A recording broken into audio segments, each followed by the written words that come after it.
Em meio à crise econômica que o Brasil ainda enfrenta, o desemprego continua sendo um problema no país. Apesar da criação de vagas registradas nos últimos meses, o Brasil ainda tem mais de 13 milhões de desempregados. E o medo de perder o emprego ainda assusta muito o brasileiro. Segundo dados do Cadastro Geral de Empregados e Desempregados, divulgados pelo Ministério do Trabalho, quase 36 mil vagas formais de empregos foram geradas em julho. E as contratações com carteira assinada chegaram a 1.167.000. Enquanto isso, o número de demissões foi de 1.130.000. Essa é a primeira vez nos últimos 3 anos em que as contratações superaram as demissões neste período. Além disso, o mês de agosto registrou a abertura de quase 3 mil vagas de emprego, o que representa um aumento de 13% em comparação com o mês de julho. Embora os resultados pareçam animadores, 13.300.000 brasileiros ainda estão desempregados, uma realidade que representa parte da crise enfrentada pelo país. E é diante desse cenário que empresas têm usado a insegurança e o medo de ser demitido como estratégia para alcançar melhores resultados. Uma das versões desse tipo de gerência defende a ideia de demitir 10% dos funcionários com desempenhos mais fracos. O objetivo é fazer com que as incertezas relacionadas ao posto façam com que o colaborador produza mais e desenvolva um comportamento competitivo. Mas o especialista em psicologia organizacional, Paulo Sodré, afirma que essa pressão pode ter um efeito contrário. Quando a gente fala que às vezes extrapola um pouco a realidade, é quando o funcionário ele vai além do que as suas capacidades físicas e mentais permitem. E essa sobrecarga de trabalho ele aguenta por um período. Passando um determinado período, já começa a haver um cansaço físico e mental. O fato é que a tentativa de provar o valor à chefia pode também desencadear lapsos mentais e éticos, o que dificulta as relações com pessoas menos estressadas da equipe e provoca problemas que podem perdurar por anos, mesmo depois de já ter deixado o emprego. Eu tenho medo sim de ficar desempregada. A gente fica sem dormir também por causa da ansiedade na gente, com medo de perder o emprego. A gente que tem família, a gente tem que conservar o emprego que tem. Então, acho que todo mundo tem medo de perder seu emprego, né? Ninguém quer ficar desempregado. Eu tenho medo, porque devido à recessão, eu já estou com 50 anos, né? E devido ao desemprego, né? Eu tenho família, né? Uma vez que eu fiquei desempregado, já entrei em depressão, né? Outro problema é a relação entre o desemprego, a insegurança no trabalho e a rotatividade do quadro de funcionários. A economista Marcela Moraes alerta para as consequências dessa realidade na economia brasileira. Então, o que se observa? Eu fechei muitas vagas, abri muito menos e esses empregados estão sobrecarregados. Engana-se que eles vão dar a mesma produtividade. Não darão, né? Se a gente analisar pela ótica da microeconomia, a gente observa que a gente tem o processo de fadiga desse funcionário e a minha produtividade cai. Caindo essa produtividade, a produção da minha empresa também cairá.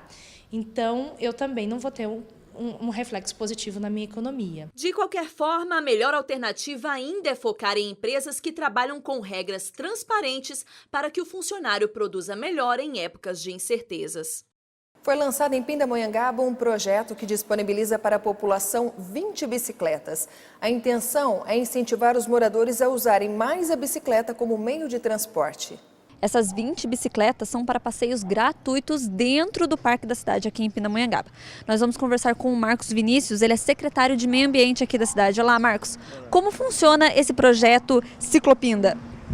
Então, esse foi um projeto criado pelo prefeito, visando o transporte, o lazer e a saúde da população. É um projeto que se iniciou agora com 20 bicicletas, né, no Parque da Cidade. Mas a ideia nossa é se expandir para os outros parques e outras praças na cidade. Tem bicicleta para criança e para adulto? Isso. Agora foram doados um total de 20 bicicletas, né? Sendo cerca de 2 bicicletas para criança, 4 média, né? E o resto para adultos. E o que a pessoa precisa fazer para usar essas bicicletas lá no Parque da Cidade? É muito simples, é só a pessoa apresentar e deixar um documento com foto. E ela vai ter acesso gratuito para poder andar dentro do parque. E essa é uma forma de estimular a população a usar mais a bicicleta e assim facilitar a mobilidade urbana? Isso. Hoje em dia o problema da mobilidade urbana é muito grande, né?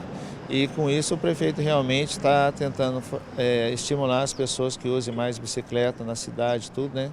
Que hoje o problema de locomoção tudo é muito grande, né? Muito carro também na cidade, né? Então a ideia é a gente fazer uma cidade inteligente para aproveitar isso. Muito obrigada, Marcos. Então, tanto as crianças como os adultos podem aproveitar essas bicicletas lá no Parque da Cidade. Segue o repórter setorial. As notícias da nossa região você acompanha agora no Plantão da Redação.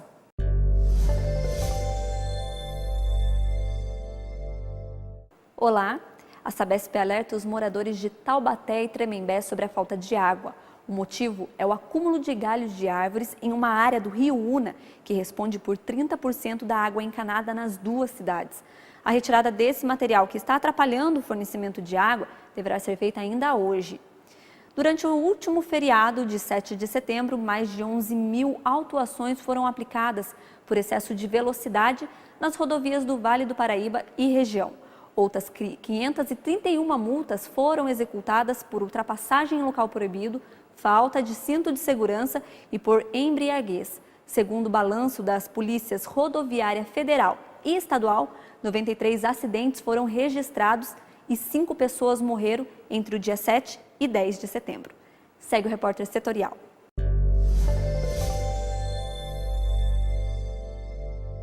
Depois da redução do número de pessoas infectadas com dengue no país, a preocupação das autoridades de saúde agora é com o aumento de casos fatais de chikungunya.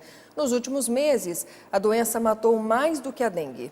Segundo informações do Ministério da Saúde, o número de mortes causadas por chikungunya superou o número de óbitos por dengue no Brasil. Entre janeiro e agosto, foram registradas 86 mortes causadas pela chikungunya, enquanto a dengue fez 83 vítimas no mesmo período. 168 mortes atribuídas à chikungunya estão sendo investigadas e outras 222 podem ter ligação com a dengue. De qualquer forma, a dengue ainda tem o maior número de casos, cerca de 215 mil só neste ano, contra quase 168 mil de chikungunya. A epidemia de dengue no Brasil foi no ano passado, o que explica a redução do número de casos. Já o índice de mortes por chikungunya tem deixado os especialistas em alerta, uma vez que a febre não era considerada uma doença mortal. Os dados do boletim epidemiológico podem ajudar os profissionais da saúde a tomarem decisões relacionadas ao problema. Tanto a dengue quanto a chikungunya são transmitidas pelo mesmo vetor, o mosquito Aedes aegypti. E além de dengue e chikungunya, o mosquito Aedes aegypti também é responsável pelas infecções por Zika vírus. O combate com o mosquito é a maneira mais eficaz de evitar doenças. Os vírus da dengue, chikungunya e zika são primos e transmitidos pelos mesmos mosquitos, o Aedes aegypti e o mosquito tigre, Aedes albopictus. O Aedes aegypti está presente principalmente em regiões tropicais, enquanto o albopictus aparece em zonas tropicais e temperadas, invadindo cada vez mais as Américas e a Europa. As 3 doenças podem apresentar sintomas muito parecidos, como febre, dor de cabeça e no corpo, como uma gripe. O chikungunya também causa dores nas articulações, muitas vezes incapacitantes, mas que desaparecem, geralmente em alguns dias ou semanas. Menos conhecido e estudado, o vírus Zika muitas vezes passa despercebido. Quando se manifesta, causa erupções cutâneas e conjuntivites. Pode ser mortal, com graves consequências. A microcefalia ameaça as grávidas e cientistas estabeleceram uma ligação com uma doença neurológica grave, a síndrome de Guillain-Barré. De acordo com a OMS, metade da população mundial está exposta à dengue. A dengue severa, antes conhecida como hemorrágica, é um dos maiores motivos de hospitalizações e mortalidade de crianças na Ásia e América Latina.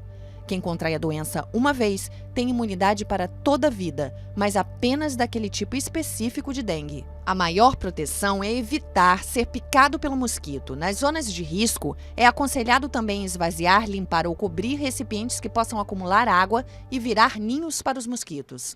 O Senado aprova empréstimo de 60 milhões de dólares para as obras de Taubaté. A repórter Gisele Ferri traz mais detalhes. Sim, exatamente. Nós estamos aqui na Prefeitura de Taubaté. Quem conversa conosco é Eduardo Cursino, que é secretário de Governo. Olá, secretário. O que esse empréstimo aprovado pelo Senado representa aqui para a cidade de Taubaté?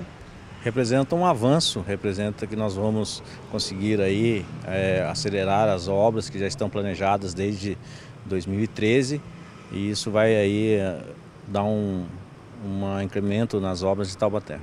E quais serão essas obras? Nós vamos recapear os principais corredores viários, são cerca de 700 ruas, nós vamos implantar novas avenidas, nós vamos alargar várias existentes e também vamos construir aí 10 parques lineares na cidade. Como que essas melhorias elas vão colaborar com a fluidez do tráfego urbano? Olha, nós vamos construir aí novas avenidas que vai, na verdade, formar um anel viário. E isso, sem dúvida, vai retirar aí grande parte dos veículos da região central.